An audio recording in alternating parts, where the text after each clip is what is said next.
What's up, you fools? Matt, ESCunited, your favorite Eurovision channel. We got to talk about something very important to us, especially those traveling to Eurovision every single year, and that is the host city. We all know the Netherlands won, therefore they get to host the contest in 2020, and all these cities in the Netherlands considered hosting the contest. Of course, some of them withdrew. One of the more prominent one, Amsterdam. Amsterdam initially put forward their potential arenas that they want to host a contest at. However, the mayor was not really enthusiastic about hosting the contest. They're like, yeah, we're not going to get in the way if somebody else wants to host it. So ultimately, they withdrew, actually, because they're saying all of those suitable venues are already booked for the dates in question.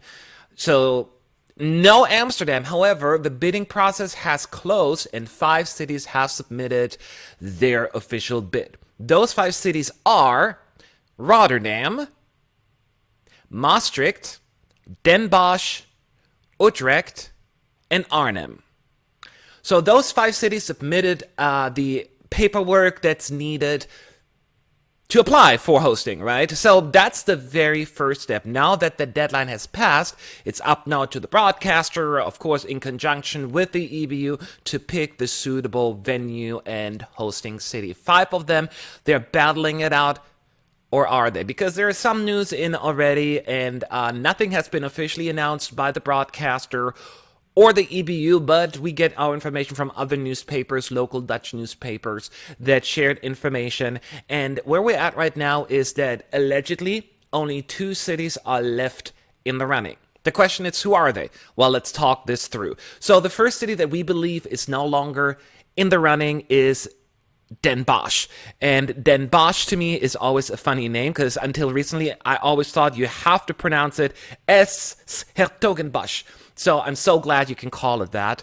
I'm not good with Dutch words, which is very sad because I speak German, but the Dutch language, I can't. But anyway, Den Bosch was definitely one of the candidates, and they submitted a bid. The biggest problem with that provinces and all of that is they just do not have enough hotel rooms. And you need to think, we have the delegation, we have all the employees, we have the press, and of course the fans, thousands and thousands of fans traveling, and where are they going to sleep? You know what I mean? So that is a big requirement, that you have an efficient number of hotel rooms, and I think Den Bosch is lagging that. Therefore, they apparently are out. Another city that appears to be out is Utrecht. And Utrecht, to me, not a surprise, because apparently the municipality was not that keen of hosting the event in the first place, and this whole tent thing that they were trying to propose, it's just a big mess. So they were this close to withdrawing, actually. Ultimately, they did submit a bid, but let's be real here, from what we're hearing, they're not even in the running at all at this point. And the EBU and the broadcaster will put forward 2 cities, as I said, shortlist those 2 cities, where they will then go out, take a look, and look at the proposed arena and everything else that comes along with it to ultimately make a decision. So it's between the 3 cities that are left, right? Rotterdam, Maastricht, and Arnhem.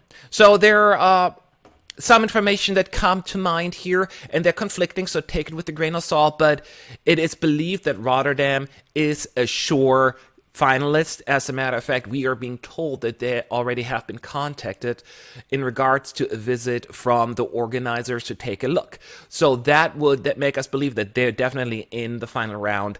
Doesn't come as a surprise. And then it's between Maastricht and Arnhem, right? Those 2 are still in the running. Now, Maastricht clearly has a lot of momentum as well.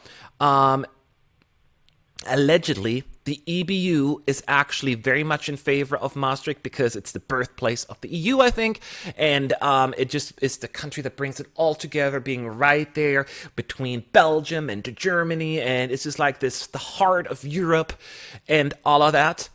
However, there were some other hurdles that they had to overcome. One of them was the size of the hall, but then keep in mind, Tel Aviv wasn't that big either, so I don't think it's out of the running. Then the other one is Arnhem. It's a big hall. It's a very big hall and plenty of people can go there. But there are other issues that we need to take into consideration that they are lacking, and that is potentially not enough space for a backstage area or potentially a press center that's all there is around. So those are big issues that would definitely disqualify them from hosting it. So, but one of those two will probably join Rotterdam, or not probably, will for sure join Rotterdam in the final two battle, if you will. And most people believe it is going to be Maastricht for reasons already stated. It has a lot of momentum by a lot of provinces. A lot of money is thrown at it, and the mayor is pushing hard, very hard to host the contest. She's very confident that they're going to host it.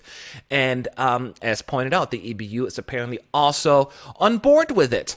Now, the question is, if it's between Rotterdam and Maastricht, we'll find out mid-August, so we got about a month to go before we really get the information.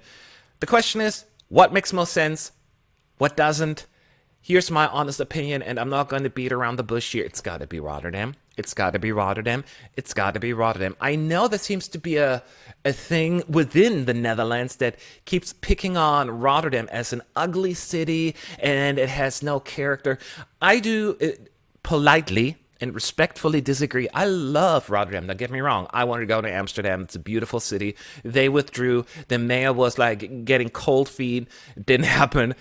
But Rotterdam is amazing. It is different than any other city that I have seen in Europe. Yes, it has less history because World War II, basically the city got demolished, but they used that opportunity to build up this amazing new city. And it's one of the most modern city I have ever been to, whether it's public transportation, architecture, everything. It is so unique. It is so well connected as well. So many cool things going for it. And just for that, I find it incredibly interesting. And I've only been there once, and I enjoyed my time there tremendously. I would love to go back there. It is closer to the airport. You just jump on the airplane, like you fly into Schiphol Airport, and you just take a train 40 minutes down to Rotterdam or whatever, and there you are. So that is a great thing, and it's a bigger city. There is more to do for people. Maastricht, number one, I never know if I pronounce it correctly, so I have a hard time having a host city where I don't know how to properly pronounce it. Maastricht. Anyway, that is the other city still in the running, allegedly, if we can believe the information that is being thrown at us. And there are so many different issues I have with that. First of all, I haven't been there yet, but I looked it up. It's a beautiful city, so I'm not denying that. But number one, it is so difficult to get there. Logistically, it is a nightmare for a lot of people. Yes, you can say, well, you can just fly in and take that train and blah, blah, blah. Yes, you can, but this is quite a journey, and you need to figure out where do we fly in? How do we get there? And a lot of people will be not going just for that. And keep in mind, a lot of people travel far, all over Europe and the continent. There are people, Australians coming. Heck, I'm from California. Americans, hundreds of Americans are coming, and all over the world. And they're in Maastricht. What are they going to do there? There's not a whole lot of tourism. Yeah, if you have like pretty walking paths, but if you're there for in a good amount of time, you want to do something. You want to see something. And I don't think Maastricht has really a touristy kind of vibe to it like Rotterdam or Amsterdam do. And what about all the other events that are taking place? Euroclub, Eurocafe, Eurovillage, all these other events. There's hotel rooms, you name it. There's so much going on. And in addition to that, you will lose revenue. You will lose revenue doing it in Maastricht. Don't you think a lot of people will just stay in Germany or in Belgium? There's no need to stay in Maastricht when all these hotel rooms will be properly booked anyway. So, not smart. So, I am rooting so hard for Rotterdam at this point. And I'm sorry, my Dutch friends, those who always pick on poor Rotterdam. I love that city. I think it's an amazing city, and I think they would do a great job hosting. As said, they are brand flippin' new. All the technology that they have, it's just connected well. It would be so easy to get around there for everyone. So it's gotta be Rotterdam. As pointed out, we'll have to wait a few more weeks, mid-August, when the EBU will officially announce it. However, we are being told that the cities that are out of the running will be notified by the end of the month, July, so within the next few weeks. From what we're hearing, at least no no city has received notification yet that they have been cut. So that is still a good sign that they're all maybe fighting for it, but it doesn't look as most of the cities have a shot. Certainly not Den Bosch or Utrecht. So those are this is the status right now, and these are my opinions. I would love to hear from you. Who do you think should host a city? Do you agree with me? It's got to be Rotterdam. Should we rather go to Maastricht or one of the dark horses? Could they still emerge victorious? Let me know in the description box. Would love to hear from you. Thanks for watching. Let's all get excited, because every day that passes is one day closer to Eurovision 2020 in the Netherlands. Have a good day. Have a good night. Have a good whatever.